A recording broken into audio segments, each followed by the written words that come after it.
Helena Bridge, why I left medicine after 1 year working as a junior doctor.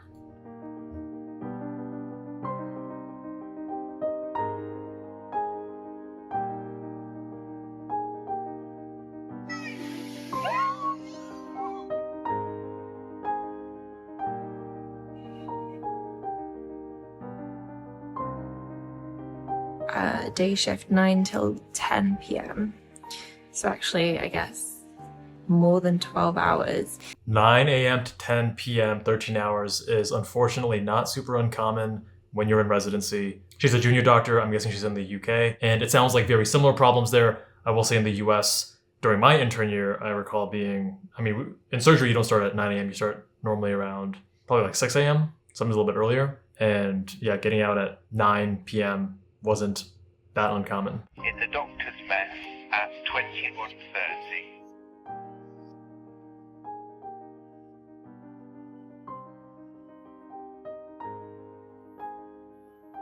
I hate fuck up in this job.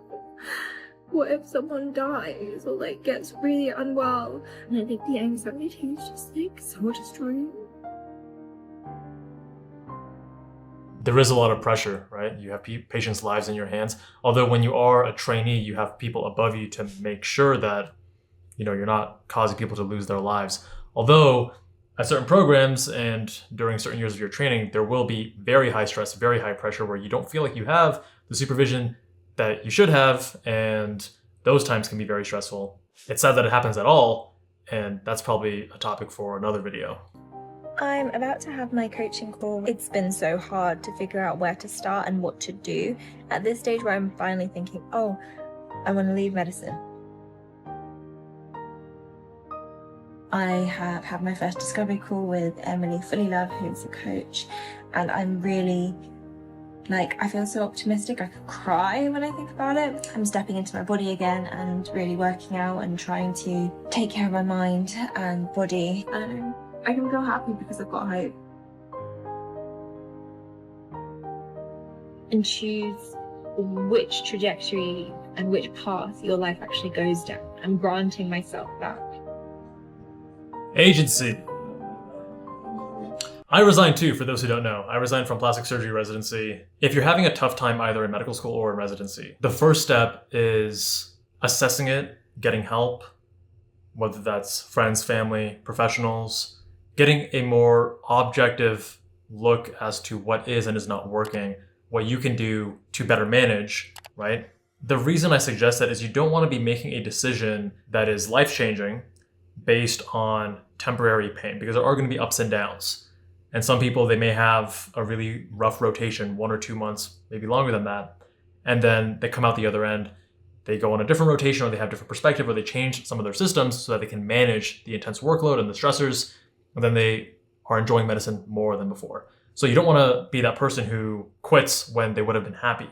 However, if you're not happy, that's okay, and you can leave. And even if you're not unhappy with medicine, you can still leave if you find something that is better and more appealing.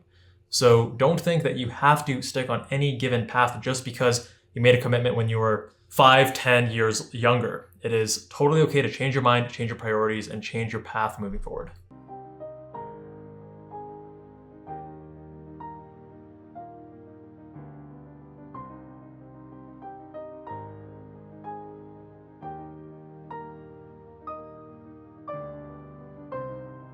It looks like she's doing a lot better, and it looks like she's a lot happier after resigning, which is great. Hi, I'm Helena, a former NHS doctor, and I'm here today to tell you about why I left medicine after 1 year practicing. It's so strange to me that on the other side, whenever I see people in the UK talking about being a doctor, it's never, I was a junior doctor. In the US, we generally say I was a resident physician or a resident, right? But you look at people like Ali Abdal or Helena here, or a lot of people, I think it's just a cultural thing, but they make it sound like they were a practicing fully trained consultant, which is their version of attending, which I think is kind of misleading, right? You want to be more precise with your wording on that to limit confusion and to tell the viewer exactly what stage in training, what type of doctor you were. No shade to Helena, just something that I've noticed culturally that's very different between the US and the UK. I'm going to be very frankly honest today and try and leave nothing out. This is my genuine experience. Now, you could try and watch the news to understand what is going on in the NHS right now. They'll use words like underfunding, understaffing, long waiting lists. So when she says right now, this video was published January of 2023, so I'm guessing this was probably filmed around that time, maybe December 2022. So still like not in the heat of COVID, but not totally clear of it either. Because I had too many jobs piling when I'd be on call for one person to manage.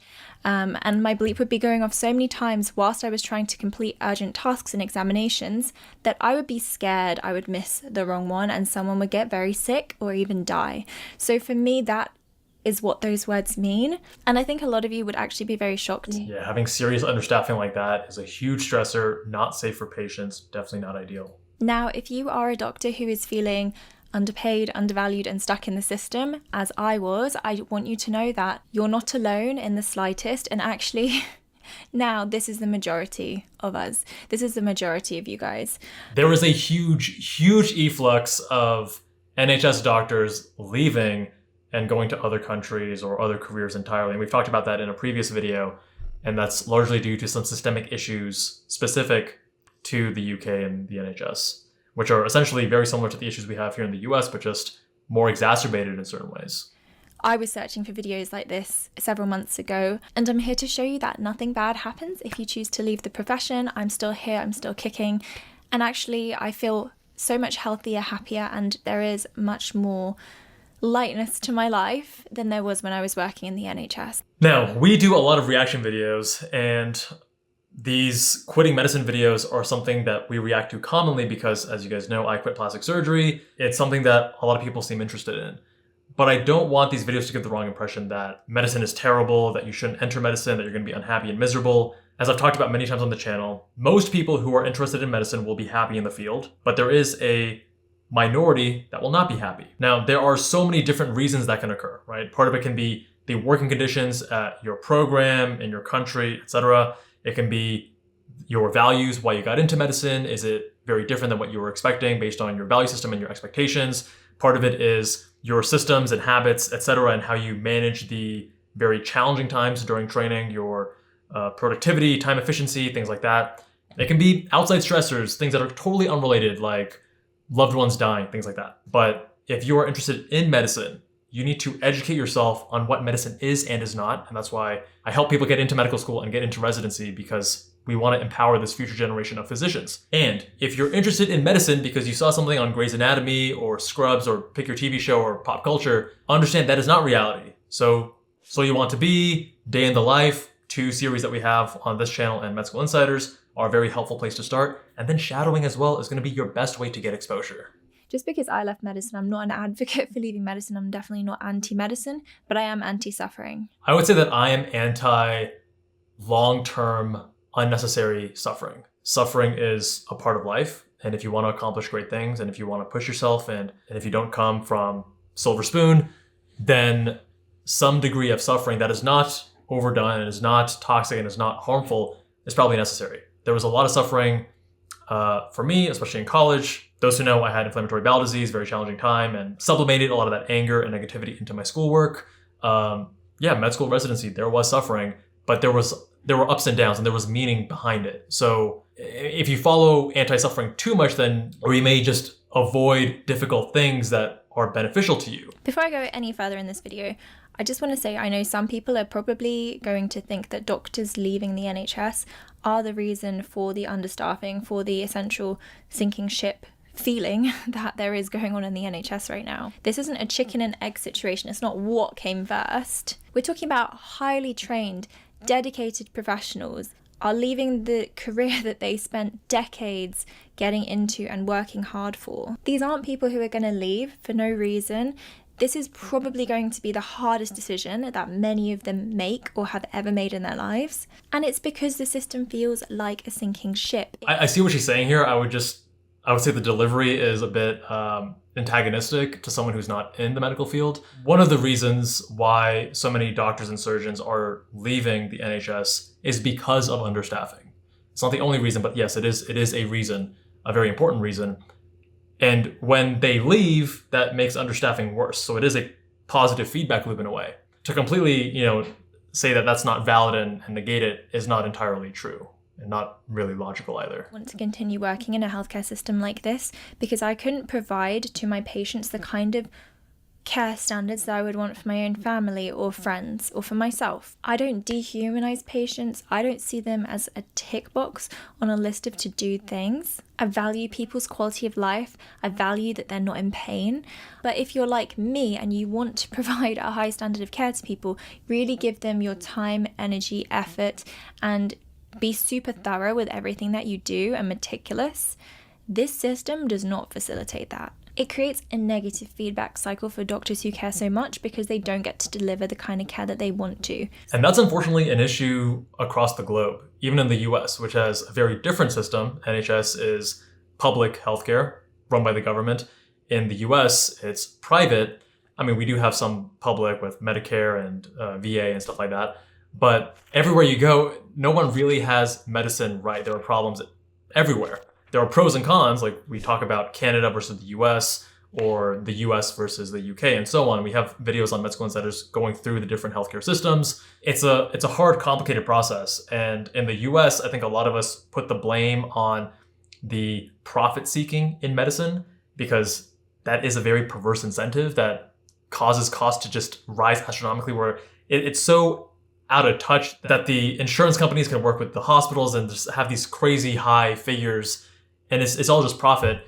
Whereas in the UK with the NHS, it's not private, it's not straight capitalism like it is here, and yet it has its own set of very complicated problems. And I will be honest with you, I did have doubts about medicine, and I think that's really normal. I don't actually know a single doctor who has come through the whole system and process unscathed and not thought, oh, I could do something different, or is this really it for me? But I needed to see what it was really like to work as a doctor, and the things that kept me going through med school was thinking about the autonomy, responsibility, and basically just getting paid for doing what I'd pretty much been doing on placements and learning about for so many years, which I definitely love. I do love medicine. So that is one thing that drew me to medicine as well, the science. I loved biology, even like evolutionary biology and ecology and all those things. It wasn't just medicine and physiology. I think it's all very fascinating, and that's why even on this channel, I'm still doing various experiments with my fitness and my zone 2 training and my sleep tracking and things like that. And it's exciting. There were so many things that I did love about medicine this year. I did love spending time with patients, building meaningful relationships. But this year also involved so many things that I really hated. I felt so many things, and I lived a lifestyle that I didn't like. And I'd heard this principle, polarity creates clarity. And what that means is that if you have a polarized response to something, in that you strongly dislike it or you strongly like it, it creates clarity. So I experienced a lot of resistance towards my job, and I do think that when you have strong feelings like that, you can understand that maybe you're not quite on the right path, or that if you continue, you're going to be coming up against resistance constantly, potentially for the rest of your life. The things that she was enjoying about medicine are great things to be enjoying. And part of me right now is getting the impression that it was more just that intern year, and maybe more than just intern year, multiple years that are going to be challenging, that were very off-putting. But the sense I get is that if she was a fully trained attending or consultant over there, that she would probably like it a lot more. And I won't divulge any actual details of cases that I worked on, people that I worked with, or the particular hospital or system that I worked in. But I will say that I hit rock bottom after a set of night shifts during Christmas, and I'd been delivering bad news to families to the point where I didn't want to see my own family or friends at Christmas. Frankly, I felt sad and withdrawn and even guilty for experiencing happiness when other people were experiencing such sadness. And I know that that's not right, but I think being someone who is empathic and sensitive to the jobs that I'm doing, the people that I'm speaking to, it really started to affect and take a toll on me. People who are highly empathetic, it hits you so hard. I don't know where I am on the spectrum. I'm definitely not zero empathy. I also have met people that are much more empathetic than me. Even when I was looking at different specialties, one of the reasons I went away from neurosurgery was because the negative outcomes, the bad news, even for like children and adolescents, even in these rotations, these instances here and there, would change my mood for the next several hours. And I thought, wow, this is happening now. Imagine if I'm doing this day in and day out for years and years. Maybe I would get used to it. Maybe I would build thicker skin, but I think it would definitely weigh on me. And that's about knowing yourself. I feel very jealous of other people's normalcy. And by normalcy, I would mean very simple things like having weekends, knowing that you could go to an exercise class at the same time every week, being able to eat meals at the same time every day, use the bathroom when it's convenient and when you want to. Like, these are such normal things, but I wasn't getting to do them because my job was putting it so much stress, pressure, and constantly my bleep was always going off. So I was always running around trying to fix things. But if you go into medicine, you're not expecting normalcy in the sense that the upsides are not normal. I think the upsides of medicine are better than normal, but then the downsides are also greater than normal. But it's the thought of, if you want things that are not ordinary, if you want extraordinary results or an extraordinary life, you have to be willing to do not ordinary or extraordinary things, right? A lot of people feel that jealousy or that what if grass is greener, both in med school and in residency, because they see their friends that they went to college with or high school with. What are they doing in finance or business or computer science or whatever? And oh, look, they have a significant other and kids and a home now. Here I am still in debt and in my training, etc. And if you compare yourself in that way, you're going to always be losing at that stage in training. But you give it time, and 5-10 years later, then you say, hey, you know what? There actually are a lot of positive upsides to this path. I feel really, really deeply unhappy. And frankly, I was definitely burned out. And I would start to think, is this all there is for me? But I didn't know how to leave. I didn't know what else I could do to create money in my life. And I was actually plagued by the idea of throwing away everything that I had worked so hard for, which sunk cost fallacy. There we go. Yeah, I felt that for sure. That was a big thing I had to work through. Because of all the investment, time, energy that's gone into building it, you're so scared to lose it, even when the prospect of continuing might not be optimal or a good further investment. And I actually wrote out a list of reasons for leaving medicine. So, number 1, overwhelm at work. Too many things happening at once, not enough resources to get there. Number 2, crying at work. And like I said earlier, I would be wearing a mask and hyperventilating, crying. I couldn't see because my glasses would fog. Yeah, and nurses would come up to me and speak to me whilst I was actively sobbing, asking me to do things. Number 3 is actually seeing others crying at work. Remember, I was the most junior in the team, so I'm talking about my seniors at work crying. These are the people whose shoes I would have been in potentially a year, 2 years, 3 years, 4 years from now. This makes me think that whatever program she was at was a relatively malignant, toxic program, and very difficult for multiple of your seniors to be crying as well is not the norm. What if she was at a different program? Because a lot of it seems to be the burnout and the emotions and the overwhelm and the downstream effects of that burnout, rather than medicine is not right for me, I don't enjoy the work, or there's something else that's pulling me, you know, things like that. It seems much more burnout related. The 4th thing is feeling a sense of guilt when you want to take annual leave or sick leave, which is pretty crazy because we all need breaks and we all need rest. But if I was to go off, often the system would not account for doctors actually using their annual leave and sick leave, and it would leave the wards short-staffed. Yeah, and part of that I think is talking to friends and colleagues or even a therapist, right, working through these things, because the way that me and my colleagues and friends would look at it is, hey, if someone's taking time off, then other people pick up the slack, and yeah, we got to do a little bit more. But guess what? There will be our turn too in the future, and we all just kind of take turns. We all cover each other's back. And I actually remember it was my birthday. Someone else was on call. I wasn't even on call, but things were coming in. It was a very busy 6 p.m. to 9 p.m. And I wanted to go right around, 6. I was about to clock out, get myself some Thai food and, just kind of have an easy birthday dinner kind of thing. One of my co-residents was getting slammed. The rest of the team, we're all picking up the slack to help them out. Because when you're in it together, there's this sense of shared purpose and teamwork, and it makes it easier. With them when you did request annual leave, that often they would reject it. And I had colleagues, plural colleagues, who didn't even get their annual leave requests for their own weddings approved when they would give bountiful notice, which to me is just crazy. Number 6 is being taken advantage of by seniors, and that doesn't happen all the time, doesn't happen everywhere, but it does happen. Number 7 was sleeping on my days off rather than enjoying my life. I would spend my days off in recovery. Dude, that was a big one for me because, so you're working 6 days a week in residency, but I wasn't just doing surgical residency, which just doing alone is a very challenging thing. But then I was also building Blue Link, Biomedical Incubator, and Med School Insiders, the YouTube channel and the tutoring and medical school admissions consulting business. So between the 2 businesses plus residency, I just wasn't sleeping at all. And days off, I would sleep a lot. Days on, I would sleep very little and just work a lot. I didn't see anyone. And at a certain point, I was like, you know what? As much as I like both independently, I don't like doing these things together because this is not sustainable for 6 years and my health is going to suffer and this is just not a smart thing to do. Workaholism at its peak for me. Number 8 was actually trying to speed up how I worked to barely keep up with the job.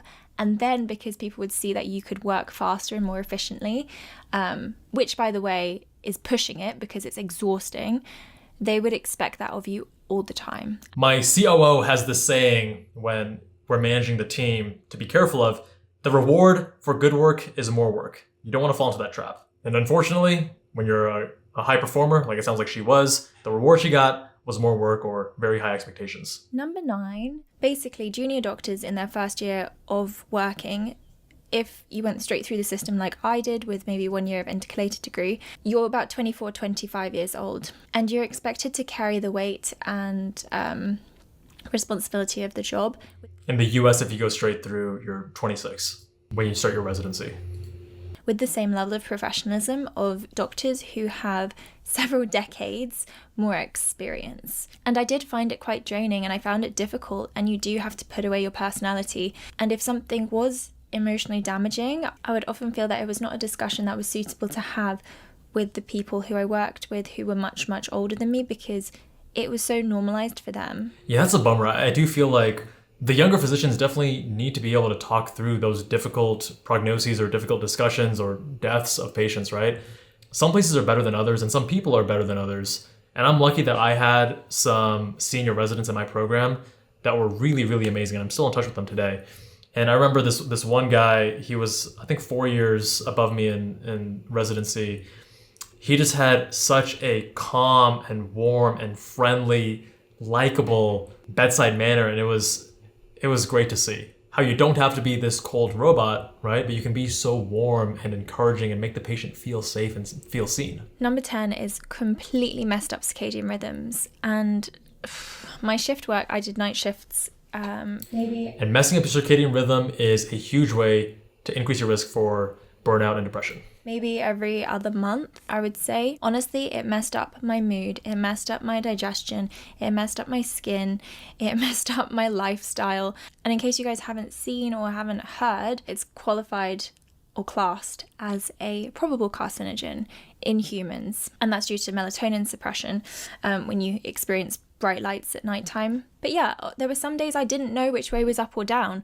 I set my pan on fire at home cooking after a night shift because I was so exhausted. Number 11 is that your needs go on the back burner. Like I said, drinking water, going to the bathroom, eating meals at normal times every day, you name it, it would get delayed or even simply omitted on one shift or another. Yeah, skipping meals and not eating for 12 hours, being forced to do, your 12-12 eating windows or fasting windows is unfortunately. Number 12 is nervous system overdrive. If you're wearing a bleep, the sound it makes, is jarring and you get primed to your bleep going off. So I got so jumpy about everything in my life and my nervous system was constantly in that state. A very sympathetic, elevated, activated fight or flight state rather than a calm parasympathetic state. And you want to actually find a balance between the two. Most of us tend to be very sympathetic, and then we do things like meditation or HRV training and things like that to bring us down to more of a sympathetic state. Number 13 was unbearable shift patterns. There was 1 week that I worked Monday to Sunday.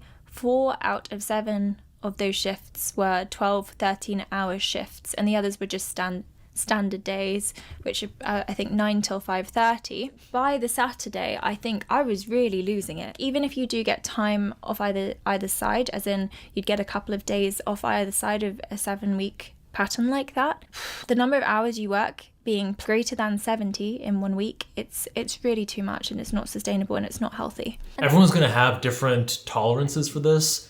I would not say that I'm at the higher end. I would say I'm somewhere in the middle, and I would guess that it looks like she's at the lower end, because there's times when you have to work 2 weeks, like essentially 14 days straight. Those were always rough. And then sometimes you have the long call days where, 12, 13 hours is bad, but there's also 15, 16, 17, 18 hour days that happen from time to time, especially if you're on surgery call. So part of that is knowing your personality. I definitely wasn't at the high end. Like neurosurgery residency, I'm so glad I didn't go there, because I would have been absolutely annihilated. They have insane hours where you're putting in 100+ hour weeks. For a lot of people, what Helena was doing in terms of that kind of range of hours is the norm, and for most of you is probably going to be tolerable. And then number 14 was just simply not being able to be the best version of myself. There is a really big reason why I didn't film any YouTube videos, talk about my experience online. In fact, I basically just cut off from most people in my life, my friends, my family. Most people didn't see me for like a year. I couldn't be the best friend, partner, daughter, sibling, client or customer in my life, because I was frankly just so tired, so exhausted, and my mental health was really poor. Something that really hit hard was when I would open up conversations with friends or my partner, and I would find out that they were also struggling because I was struggling. And this hit me like a ton of bricks, you guys. What is out of alignment for you is out of alignment for other people. So if you're staying in a position where your mental health is going to be negatively affected, it is, by proxy, going to have a knock-on effect onto other people who are close to you. So even just for that reason, it is vital that if you're working in this profession, you find peace, you find enjoyment, you find a way for your mental health to thrive, because otherwise it's going to adversely affect all your relationships as well. For most people, medical school and residency will negatively affect their relationships, and it's an intentional thing you have to do to maintain it. You put in the effort to, let's say, call a friend or family member while you're driving to and from work, because you're not going to have that time to do so on the couch later that evening. So it's like being intentional in those ways. There is a way to have healthy, happy relationships in medical school and residency, and hopefully the other people are also willing to support you, even if things aren't always the easiest. As you can tell by that list, I was struggling really badly. And on top of that, I had consultants telling me that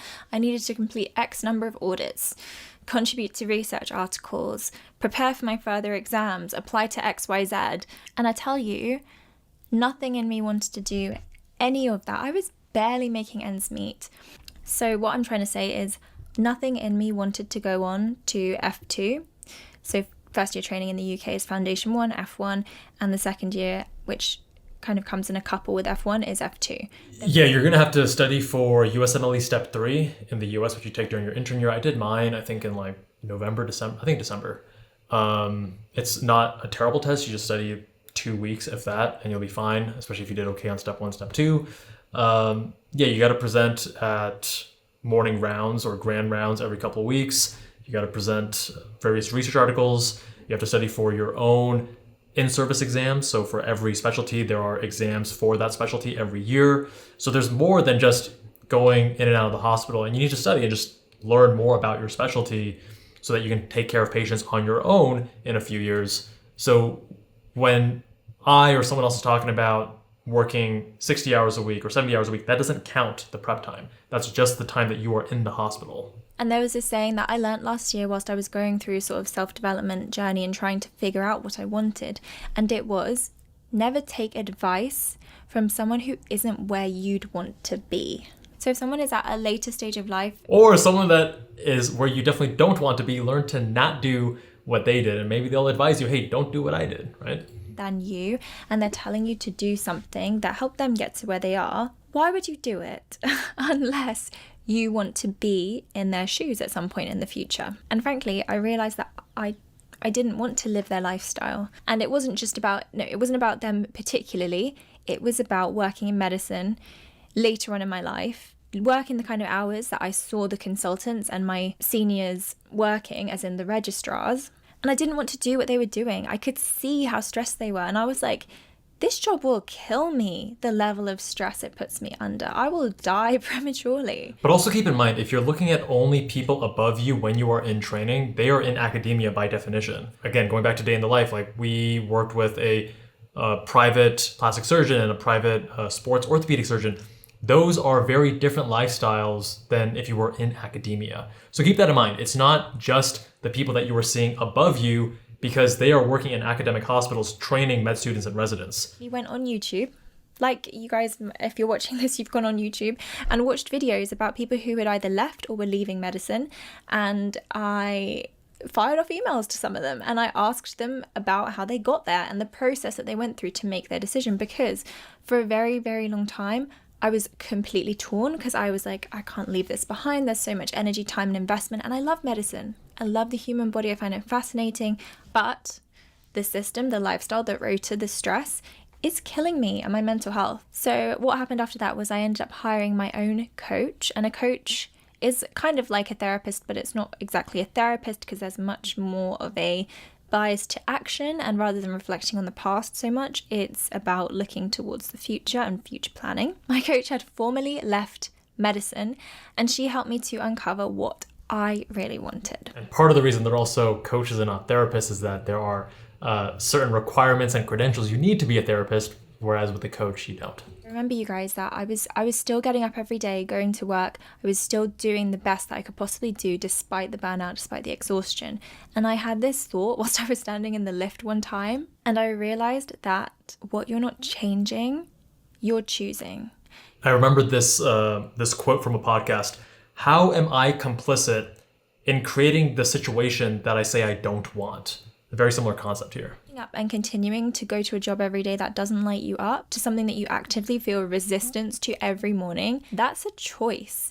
And making changes is possible. There's always a possibility for choice. There's always a possibility for changing your life. Now, having the balls to effing do it is a whole other thing. And I did live in that space for a long time where I was just trying to gather the strength to go through with my resignation. But it is a very scary thing to do. I wanted to take control. And for me, this was one boundary that I could set that says, hey, this system isn't working for me and I'm not happy here, and I actually will change my path because of that. So yes, I made my decision. I handed in my resignation and I worked the final 3 to 4 months in medicine. And in that time, working with my coach, I learned how to deal with it so well.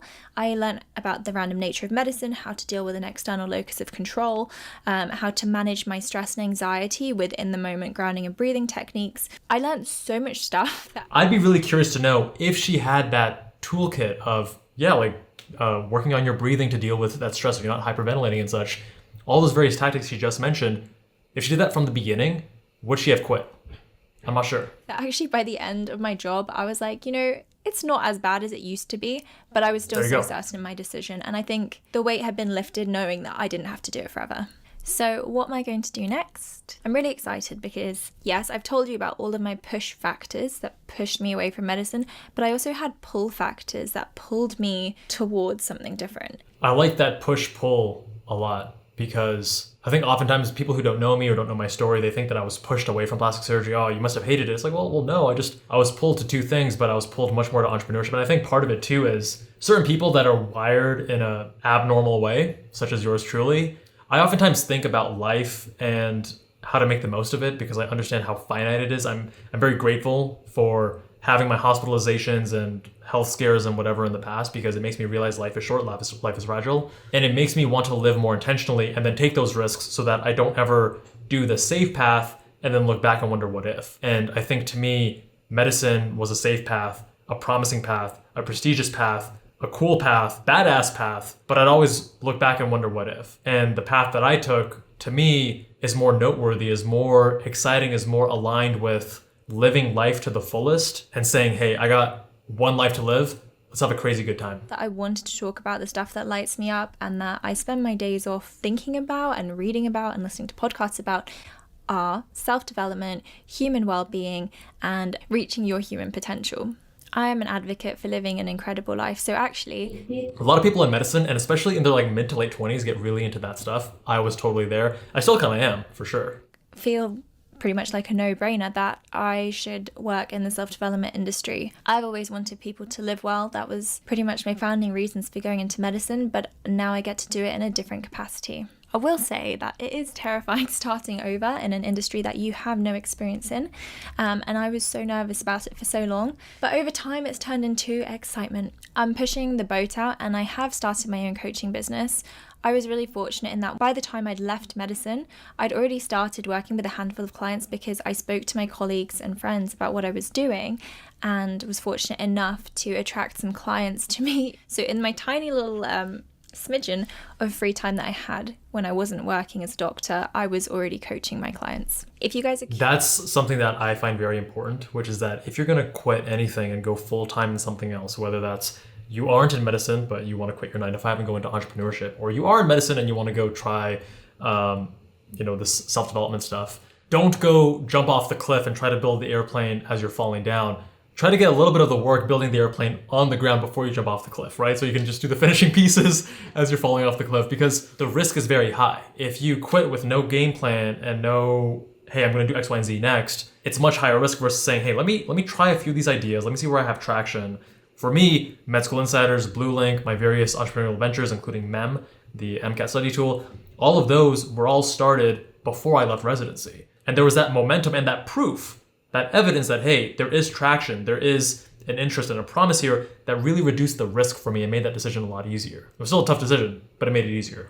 Anyway, this was quite a heavy video, which, to be fair, I wanted to make it, and I wanted to speak about it now because, in case you haven't noticed, doctors are now voting for industrial action. I do think pay restoration is only one facet of improving lifestyle and morale in the NHS, but it's vital. It really is vital. And frankly, there is going to be a higher rate of attrition of doctors if this doesn't get rectified. All in all, thank you so much for watching this.